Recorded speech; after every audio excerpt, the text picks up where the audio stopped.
Biz bir 10 gün qabaq möhkəm bir yağışa düşdük sözün bütün mənalarında və indi Bakı İcra Hakimiyyətinin rəhbəri deyir ki, körpüləri bağlamaq lazımdır, keçidləri bağlamaq lazımdır. Bu çıxış yoludur ümumiyyətlə, necə hesab edirsiniz?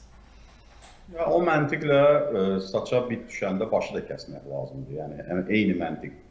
Yəni belə məntiqlə şəhər təsərrüfatını idarə etmək olmaz və şəhər təsərrüfatının idarə olunmasının bir mərkəzdən olmayana qədər də Bakı Şəhər İcra Hakimiyyətinin də eləyəcəyi bir iş yoxdur açıq. Sadəcə hörmətli Eldar müəllim deyə bilmir ki, mən şəhər təsərrüfatına birbaşa müdaxilə etmək haqqı olan 14-ə yaxın dövlət və hökumət idarəsinə heç nə deyə bilmir. Onlara əmr vermək səlahiyyəti yoxdur, onlara hansısa göstəriş vermək səlahiyyəti yoxdur.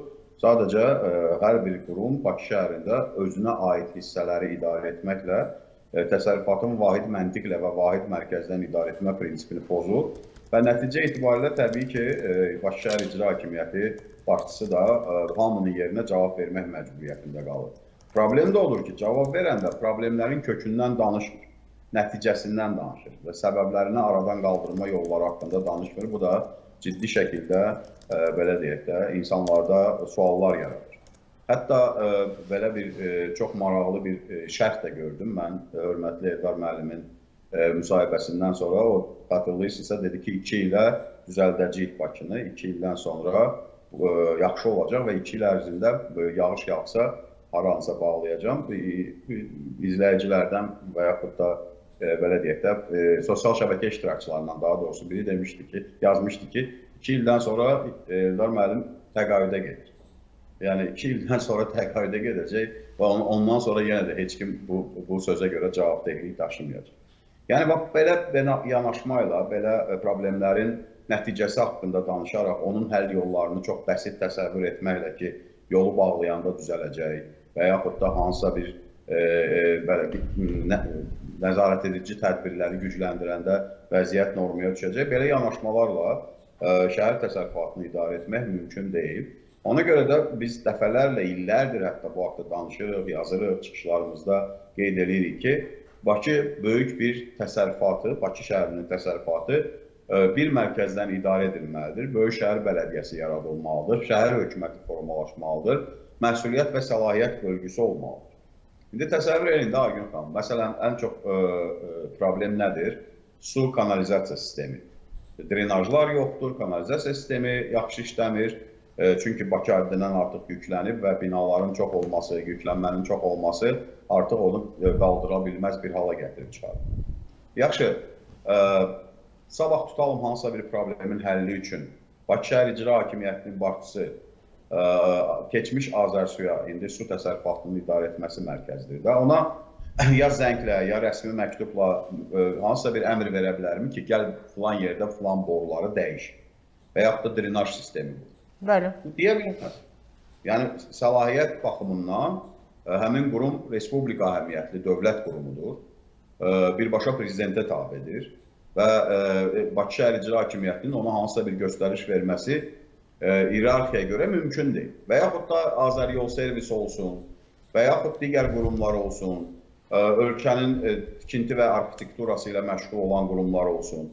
Bütün bunlar Bakı Şəhər İcra Hakimiyyətinə tabe deyil axı. Bakı Şəhər İcra Hakimiyyəti necə onları idarə edəcək? Hansı göstərişlər verəcək? Hansı formada problemin çözümü ilə bağlı onlara istiqamət verməyə nail olacaq? Onları məcbur eləyəcək işləməyə. Heç cürə. Ona görə də bu problemlər özdə 6 ay bundan qabaq da olmuşdu, hamımızın xatırındadır. 3 aydan bir, 6 aydan bir təkrarlananda yenə nəticədən danışacaq. Bir gün, 2 gün danışacaq, sonra hər şey yaddan çıxacaq, gündəm dəyişəcək və bütün bu problemlər olduğu yerdəcə qalacaq. Bakının təməl sorunları var, təməl problemləri var, fundamental problemləri var və bu problemlərin həll yoluna həm koordinasiya olunmuş idarə etmə, həm də milyardlarla manat vəsait lazımdır. Hökumət də bu haqda düşünməlidir. Necə eləyə bilər ki, həm ölkə büdcəsindən kənarda Bakı şəhərin büdcəsinin formalaşmasına yardımcı olsun. Məsələn, bu yaxınlarda mən bu haqda yazmışdım və bir neçə gündəmə gətirmişik. Az parking məsələn, ölkədə Bakı şəhərində 10 milyonlarla vəsait pul yığır. 10 milyonlarla. Niyə o Bakı şəhər icra hakimiyyətinə və yaxud da Bakı şəhər bələdiyyəsinə, əgər bələdiyyə yaranacaqsa, siz dünyanı gəzmisiniz, mən də olmuşam. Dünyanın hər yerində parkinq bələdiyyənin əsas gəlir mənbələrindən biridir də, bələdiyyəyə bağlıdır.